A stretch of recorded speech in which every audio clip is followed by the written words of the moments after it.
Hello students, welcome back to my YouTube channel. So बच्चे, आज हम क्लास +1 बायो का फर्स्ट चैप्टर स्टार्ट करेंगे, द लिविंग वर्ल्ड। ठीक है जी।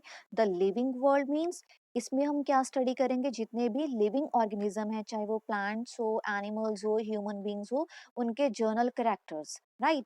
तो अब हम सिर्फ सिंपल में देखेंगे कि लिविंग जो वर्ल्ड है, लिविंग ऑर्गेनिजम्स है, उनमें कौन से कैरेक्टर्स हैं। ठीक है।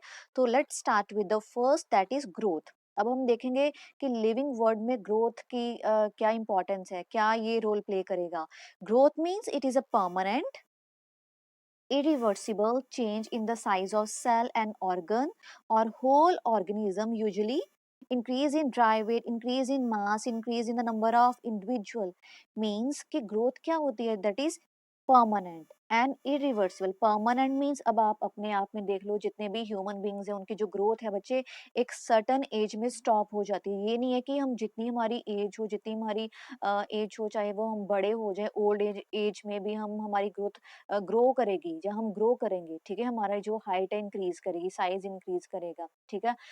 थिन और थिक, ठीक है, मोटा पतला तो होता रहता है, लेकिन हम यहाँ पर बात करेंगे ग्रोथ की, कि हमारी हाइट जो है ना, एक सर्टन एज में स्टॉप हो जाती है, जितनी है उतनी रहेगी। ये नहीं है कि हम जब हम बूढ़े हो जाएंगे तब हमारी ग्रोथ क्या होगी, फिर दोबारा छोटी हो जाएगी, फिर हम छोटे हो जाएंगे। दैट्स वाई जितनी एज तक हमारी ग्रोथ होगी वो एक परमानेंट होगी। ठीक है। उसमें क्या होएगा, ना तो हमारी ग्रोथ और ज्यादा बढ़ेगी और ना ही कम होगी। So it is permanent. तो नेक्स्ट वन है इरिवर्सिबल। इरिवर्सिबल वही हो गया कि हम बैक दोबारा फिर दोबारा छोटे नहीं होंगे, कि जितनी हमारी ग्रोथ हो उतनी ही रहेगी, हम छोटे नहीं होंगे। सो और क्या होता है ग्रोथ, क्या it is a size of the cell हो गया, सेल ऑर्गन हो गया, चाहे हमारी बॉडी का कोई भी सेल हो, चाहे हमारी बॉडी का कोई भी ऑर्गन हो। ऑर्गन मीन हमारा बॉडी पार्ट हो, या होल ऑर्गेनिज्म, पूरी की पूरी बॉडी। ठीक है। उसमें क्या होएगा, हमारा वेट इंक्रीज होएगा, मास इंक्रीज होएगा, that is called as growth. So very simple, growth क्या है, इट इज, पक्का लिखना ये, it is permanent and irreversible, कि हमारी जो ग्रोथ है वो परमानेंट है। इरिवर्सिबल मीन्स कि ये हम क्या करेंगे कि ग्रोथ हमारी जितनी है उतनी रहेगी, ना तो और ज्यादा हम बढ़ेंगे एक एज में जाकर, और ना ही ज्यादा हमारी जो ग्रोथ है वो बैक दोबारा हम छोटे हो जाएंगे। तो नेक्स्ट वन है reproduction. Reproduction mean all the living organisms have a property to produce the more of its own kinds of organism, we can सी।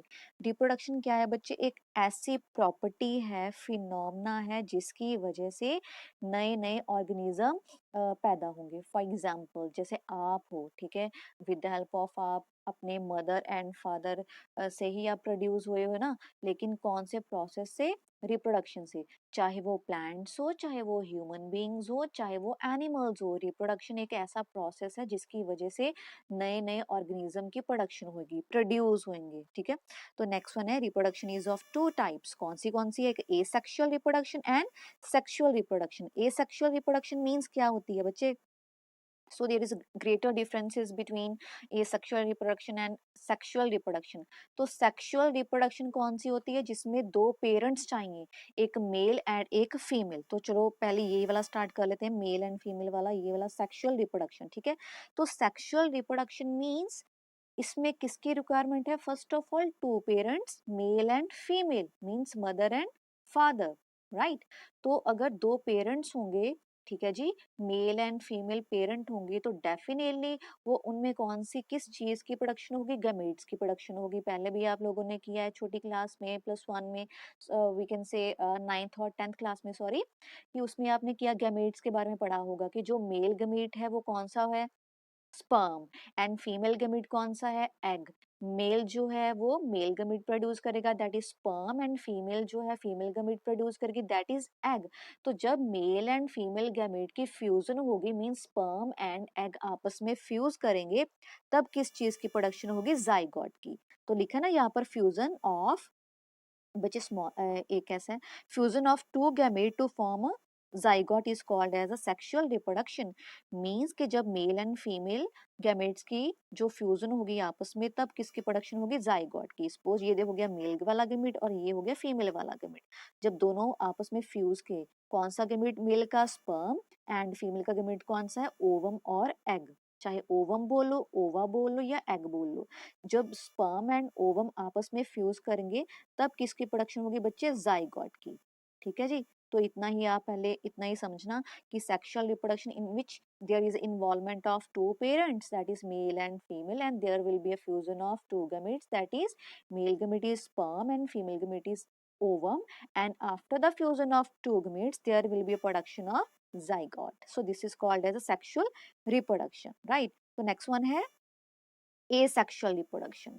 तो एसेक्सुअल रिप्रोडक्शन में क्या होगा बच्चे, सेक्सुअल रिप्रोडक्शन में टू मेल गमीट्स चाहिए, right, two parents चाहिए male and female, लेकिन asexual reproduction में there will be requirement of only a one parent. एक डिफरेंस हो गया ना, सेक्सुअल में दो पेरेंट चाहिए लेकिन एसेक्सुअल में only one parent is involve in the reproduction, और वो ऑफस्प्रिंग प्रोड्यूस करेगा, वन पेरेंट। ठीक है जी, ऑफस्प्रिंग मीन्स नेक्स्ट जनरेशन, जिसको बेबी बोलते बच्चे बोलते हैं, राइट। सो क्या लिखा है इन्होंने, it is a mode of reproduction in which one parent is involved to produce a offspring, or one parent cell split into two individual daughter cells of the same size। आप इतना लिखना है तो लिख सकते हो, लेकिन आपके लिए यही बहुत इनफ है कि asexual reproduction में there will be a requirement of only a one parent, right. तो उसके बाद है हमारे पास, तो ये लिखा हुआ है कि ठीक है मेल गमीट्स कौन सा है स्पर्म एंड फीमेल गमीट कौन सा है एग। तो नेक्स्ट वन है metabolism. What is metabolism? Metabolism means it may be defined as exchange of material and energy within organism or between an organism and its environment। Metabolism में क्या होएगा बच्चे, एक्सचेंजमेंट of material and energy होगी। किस चीज, कौन सी चीज एक्सचेंज होगी, मटेरियल्स या कोई भी एनर्जी। अब किसमें एक्सचेंज के बारे में हम पढ़ेंगे, किसमें ये सब एक्सचेंज हो रहा है, ये मटेरियल या एनर्जी किस चीज के बीच इसकी जो है एक्सचेंज होगा। एक तो होगा with in organism, organism organism के बीच में, चाहे वो प्लांट्स हो, एनिमल्स हो, ह्यूमन बींग्स हो, ठीक है, ये सारा का सारा लिविंग चीज है, इनमें आपस में आदान प्रदान मीन एक्सचेंज होगा। और ऑर्गेनिजम्स का, जितने भी लिविंग ऑर्गेनिज्म है उनकी जो एनर्जी है या मटेरियल्स है वो किसके साथ एक्सचेंज करेंगे, हमारे इन्वायरमेंट के साथ। एक एग्जांपल लेंगे, जैसे हम लोग हैं, ठीक है, ह्यूमन बींग्स हैं, ठीक है, तो हमारा कनेक्शन किसके साथ है, हमारे इन्वायरमेंट के साथ। हाउ? क्योंकि हम कौन सी गैस ले रहे हैं, ऑक्सीजन गैस, और कौन सी गैस को एक्सेल करें, बाहर कौन सी गैस निकाले, कार्बन डाइऑक्साइड। तो डेफिनेटली जो ऑक्सीजन गैस है हम कहाँ से ले रहे हैं, इन्वायरमेंट से ले रहे हैं ना, तो हमारे बीच में एक्सचेंज हो गया। ठीक है जी, तो वो जो ऑक्सीजन गैस है वो कहाँ से आ रही है, प्लांट से आ रही है। इट मीन्स ये नहीं है कि जो भी हमारे सराउंडिंग हम इन्वायरमेंट जो है, ठीक है, हम किस में रहते हैं, इकोसिस्टम में। इकोसिस्टम मीन्स टू टाइप्स के कंपोनेंट्स होते हैं, तो biotic and abiotic. Biotic means living, abiotic means non living. It means जितने भी लिविंग ऑर्गेनिज्म है वो आपस में एक तो एक्सचेंजमेंट करेंगे, जैसे हम प्लांट से लेंगे वो भी लिविंग है, ह्यूमन बींग्स हम लोग, हम भी लिविंग है, ठीक है। उनसे कौन सी गैस ली हमने, ऑक्सीजन, तो कौन सी गैस एक्सेल की, कार्बन डाइऑक्साइड एक्सेल की। तो metabolism means exchange of material and energy with in organism. जो ऑर्गेनिज्म है, चाहे वो प्लांट्स, एनिमल्स, ह्यूमन बीइंग, आपस में एक्सचेंजमेंट हो रही है। और जितने भी लिविंग ऑर्गेनिज्म है उनकी जो एनर्जी और मटेरियल किसके साथ एक्सचेंज हो रही है, इन्वायरमेंट के साथ। तो next, metabolism is of two types, anabolism and catabolism. तो बच्चे याद रखना, एनाबॉलिज्म में क्या होता है, कोई चीज बन रही है, बिल्डिंग अप। ठीक है जी, एना मीन्स कोई किसी चीज का बनना, बिल्डिंग अप। कैटा मीन्स कट, किसी चीज का टूटना। तो ये हो गया ना, सिंपल आपको लर्न हो जाएगा। एना मीन्स किसी की चीज की प्रोडक्शन हो रही है, कोई बिल्डिंग अप हो रही है। कैटा मीन्स कट, कोई चीज कट हो रही है, ब्रेक डाउन हो रही है। तो let's start with the first, that is called as anabolism. तो what is anabolism? These are the biochemical reactions concerned with the building of complex substances for simple one। तो anabolism में क्या होगा, एक बायोकेमिकल रिएक्शंस है, ठीक है जी, जिसमें सिंपल सब्सटेंसेस से किसकी प्रोडक्शन हो रही है, कॉम्प्लेक्स, सिंपल टू कॉम्प्लेक्स चीज बनेगी। ठीक है, अब बन रही है तो हम एग्जांपल कौन सी लेंगे, फोटोसिंथेसिस की। वी नो वेरी वेल, ठीक है, आप लोग जानते हो कि फोटोसिंथेसिस क्या है, in which green plants are able to produce their own food with the help of sunlight, chlorophyll and carbon dioxide. तो इसमें क्या है बच्चे, तो कार्बन डाइऑक्साइड होगी, वाटर हो गया, लाइट भी मिल गई, सनलाइट भी मिल गई, क्लोरोफिल भी मिल गई। ये सारी की चीजों, इन सारी चीजों की हेल्प से जो ग्रीन प्लांट्स है वो क्या फूड प्रोड्यूस करेंगे। C6H12O6 क्या है, ग्लूकोज। ठीक है, ग्लूकोज।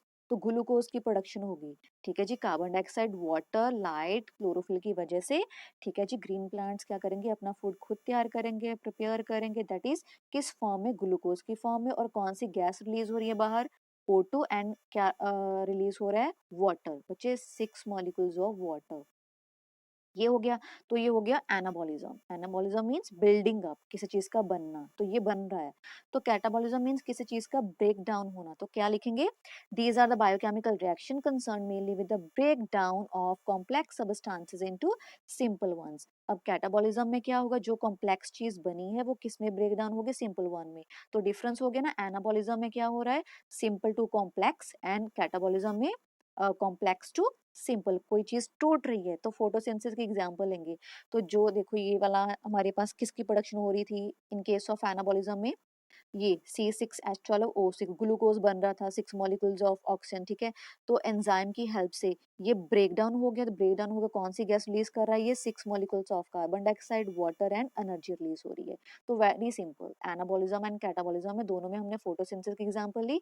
एनाबॉलिज्म में कोई चीज बन रही है, बिल्डिंग अप, लेकिन कैटाबॉलिज्म में कट मीन्स कोई चीज टूट रही है, ब्रेक डाउन हो रही है। तो इसमें एग्जांपल हो गया, आप ये वो वाली ले लेना, C6H12O6 वाली, ठीक है। So now this is the end of the topic. बच्चे हमने कुछ ही तीन इसमें डेफिनेशन की हैं। बच्चे फर्स्ट चैप्टर में क्या होएगा कि ज्यादा लॉन्ग क्वेश्चंस नहीं आएंगे, 1 और 2 मार्क में ही ये क्वेश्चंस आएंगे। फर्स्ट चैप्टर में 1 और 2 मार्क का ही चैप्टर है, इससे ज्यादा इसमें कोई 3, 4, 5, 6 ऐसे मार्क्स का कोई क्वेश्चन नहीं आएगा, 1 और 2 मार्क ही आएंगे। तो आप मेन फोकस करना कि ध्यान से ये वाले चैप्टर को सुनना, ठीक है। 1 1 मार्क की जो भी डेफिनेशन है उस पर ध्यान देना, या 2 मार्क के जो भी नेक्स्ट हम करेंगे उस पर ध्यान देना।